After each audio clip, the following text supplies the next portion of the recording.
Every now and then, I think back to when I was a salesman. As a young person, I also did some sales. Any of you here ever do sales? Oh, okay, a few reluctant hands go up. Salesmen have a term called buyer's remorse. And it's the emotion that a person experiences immediately after having made a significant purchase. We're talking about a car or a house or a 5-carat diamond ring. And you know that when you've bought that car and you drive it over the sidewalk, it immediately depreciates by about 1/3. And you wonder, did I make the right decision? Is this the right purchase? That's buyer's remorse. Well, let me show you a different type of remorse, if you wish. And I'm prepared to back it up, but I'd let you know that right now. And we'll use les cards. And, oh, I actually did it. Okay. This gentleman seated here, tell everyone your name, please. Aaron. Aaron. Hello, Aaron. How you doing? Yeah, pretty good. Aaron, you will help me illustrate participants' remorse. Hold out your hand flat, just like a table, please. As I'm dealing these cards into your hand, one after the other, anytime you wish, you tell me when to stop. That's when I'll do it. Stop. All right. Now, Aaron, in about an hour, you're going to think back to this moment. And you're going to say to yourself, you know, what would have happened if I'd have let him go a little further and deal a few more cards into my hand? Would it have turned out the same way? You have that option now. If you wish, I'll deal a few more cards into your hand. I'll stay where I'm at. Yeah, okay, you're fine. You know, because tonight, when you're driving home, Aaron, you're going to close that car door, you're going to turn on the ignition, and then the thought is going to come into your mind, wait a minute, that guy gave me the opportunity to take some more cards. I wonder what would have happened if he'd have had me give some back. So if you wish right now, you can give some back if you want. Yeah, you're a good salesman. I'll give some back. Okay, I'll take them back, and you say stop whenever you're ready. Stop. Right there. Cool.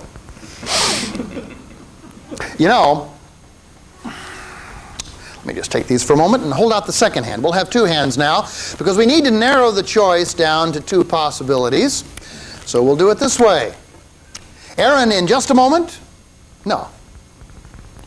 When I say your thumbs are to the sides, one of the thumbs is going to drop right on the top card of one of those packets, one or the other. Whichever you like, drop your thumb on top of that card right now. Ah! You know, in the morning, when you roll out of bed and when your feet hit the floor, you're going to say to yourself, yeah, you know, he illustrated with his right thumb, and I dropped my right thumb. Maybe that was some sort of a subliminal thing that got me to do that. So if you wish, and again, we'll use the card your thumb touches. If you wish, you can lower that thumb instead of that one. It's your choice, Aaron. Which do you wish?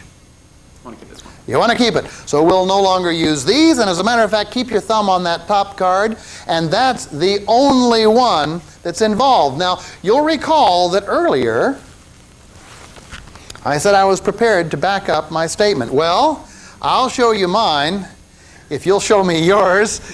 The card that I have in my wallet is the King of Spades. What's yours? King of Spades. The King of Spades. Amazing. Thank you.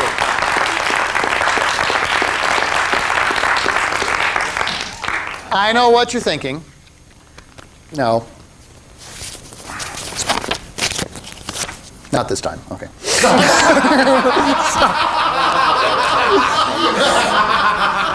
Now, first of all, that was an inside gag. I would never, for a lay audience, do that. But there was a reason that I did it, and you'll see why in a minute, okay? Now, first of all, this particular piece is real simple. It is not hard to do. But like a lot of mentalism, it's not the method. We're not entertaining ourselves, we're entertaining the audience.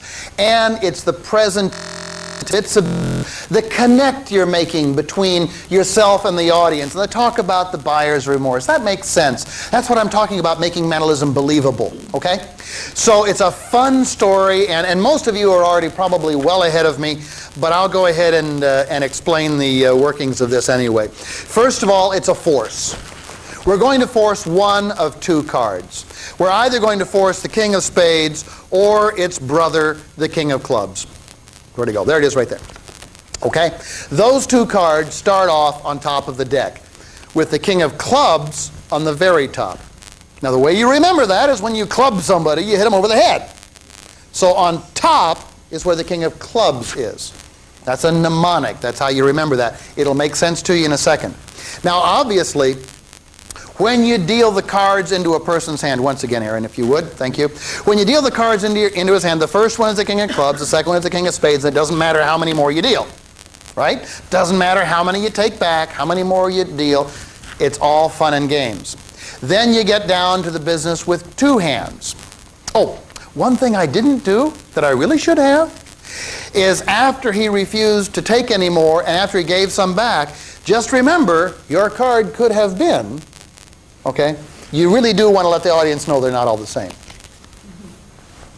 Then you need to divide this into two piles. What dividing into two piles does, just a little bit higher please, Aaron, thank you. As you're dividing into two piles, obviously the last two cards that you get to are going to be the King of Spades and the King of Clubs. A sudden gust of gravity. And the way you remember that, again, is the very top card is the last one that'll come up because they were reversed when you dealt them into his hand. So therefore, that's the very last card I dealt, which was the first one that went. So that's the King of Clubs. I don't have to look. I don't have to think about it. Clubs, Spades. Now, by the way, you could use two Kings of Clubs, okay? And not even worry about this. But this piece was sent to SYZYGY by a guy who does trade shows. And sometimes he'll put down the deck of cards in order to pick up some brochures. And then he goes back for his deck of cards and there's somebody going through it. Well, you don't want somebody finding duplicate cards. So the version he sent in used two different cards rather than dupes. Does that make sense? But you can still do it with dupes. So anyway, after you've done that, he lowers his thumb on either of the two cards and you know instantly which one it is. Either it's going to be the King of Clubs or the King of Spades. Now, thank you, Aaron. Here is how you handle your outs, and that's the reason I showed you the Himber style wallet. Obviously, you could have the King of Clubs on one side, the King of Spades, and the other, just remember which is which. Or the Ace of Diamonds and the Three of Hearts. It doesn't matter which card you use. Another reason you might want to use the two black kings, if you wanted to, was you could, from a blue back deck, these are red, from a blue back deck, just simply throw out onto the table either one, King of Clubs or King of Spades, face down. Then, if you threw out the King of Clubs, for example, he ends up with clubs, you got a miracle. He ends up with spades, you found the mate to it, okay? Or you could use the two-way wallet, or you could use the method that I like, and that's the one that I showed you. There is no equivocation, because what I'm using is a double-ended card. So, when your dog eats half of your bewave, you now have a use for the other half. Now remember I said the mnemonic is the clubs go on top? Well, when you put this in your wallet, the club end goes on top. So we're consistent throughout. So you're going to remember that. So if he had selected the King of Clubs, I simply would have slid this out with my fingers covering this part, slid it right out. I'll show you mine if you'll show me yours. I have the King of Clubs. What do you have? He has a King of Clubs. If it was Spades, in which this case it was, all I have to do is pivot it out. And we've got the King of Spades. Okay, any questions on that? Cool. This particular piece, by the way, was contributed to SYZYGY by a veteran of the Magic Castle, a veteran trade show entertainer who has worked for groups like IBM and Motorola and hospitality suites and sales meetings and trade shows. He is a veteran. He's also the inventor of the Fortune Teller's Book of Days. You know, now I'm talking about Paul Green. He called this option call. And I hope you liked it.